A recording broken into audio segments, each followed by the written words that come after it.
Le président du parti d'opposition Les Souverainistes, Ufrem Dav-Mafoula, a au cours de la présentation des vœux à la presse nationale et internationale, organisée ce 27 janvier à Brazzaville, plaidé pour l'accompagnement des médias par les pouvoirs publics.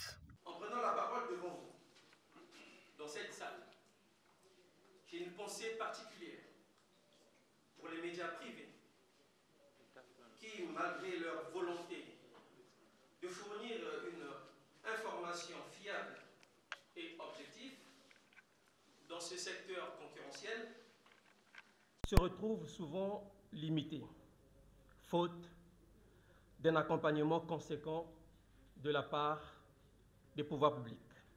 Je pense également aux conditions difficiles de travail auxquelles sont exposés les professionnels des médias évoluant dans le secteur public.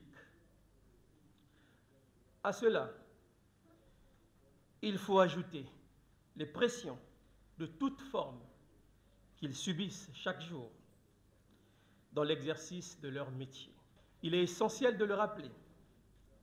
La liberté de la presse est un pilier fondamental de toute démocratie.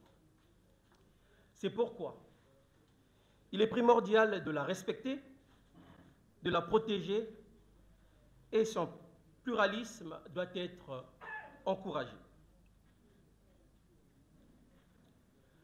En tant que parti de l'opposition, nous soutiendrons toujours le principe de subvention de la presse parce qu'elles permettent de garantir l'indépendance de la presse, des médias et de préserver leur rôle de quatrième pouvoir, le pouvoir de dénoncer les injustices et de faire émerger.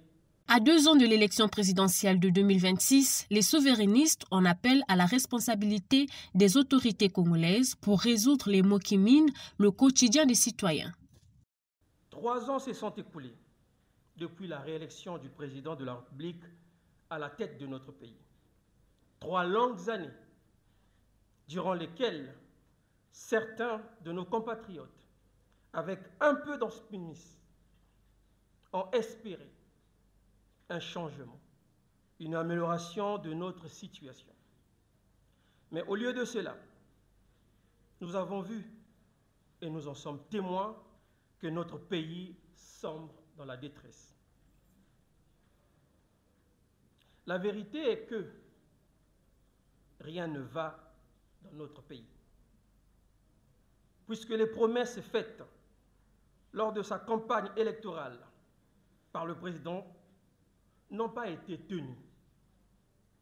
Et lorsqu'elles ont trouvé un semblant de réalisation, les résultats obtenus ne sont pas à la hauteur des attentes des Congolais. Les problèmes qui secouent notre pays, qui, il faut le rappeler, résultent de ces choix politiques, les choix du président de la République, depuis des décennies. Ces problèmes persistent et s'aggravent. Le chômage est endémique. L'éducation et le sport sont en crise. L'insécurité règne en maître. La pauvreté ne cesse de s'installer de plus en plus dans nos foyers. Que dire de l'eau et l'électricité, qui sont pourtant 2 ressources essentielles à la vie humaine, mais qui demeurent souvent rares dans les grandes villes comme Brazzaville et Pointe-Noire. Et les inégalités se creusent davantage. Les scandales politiques et les affaires de corruption se multiplient, laissant ainsi les Congolais dans un profond sentiment d'injustice et de colère. 2024, décrétée année de la jeunesse par le président de la République, Dav-Mafoula ne cache pas ses inquiétudes à ce propos. C'est une bonne nouvelle que le président ait consacré l'année 2024 à la jeunesse.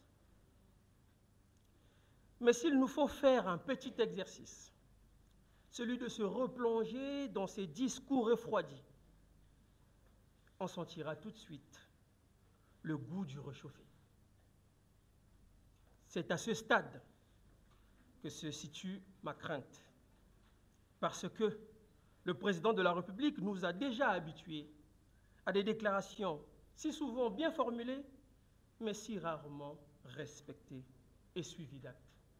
Candidat malheureux aux élections présidentielles de mars 2021, Dave Mafoula est un acteur politique qui ne cesse de plaider pour la bonne gouvernance dans la gestion des affaires publiques et recommande une alternance démocratique au sommet de l'État. Prochaine étape de ce parti, c'est la reprise de Mbongi Tour au mois de février prochain.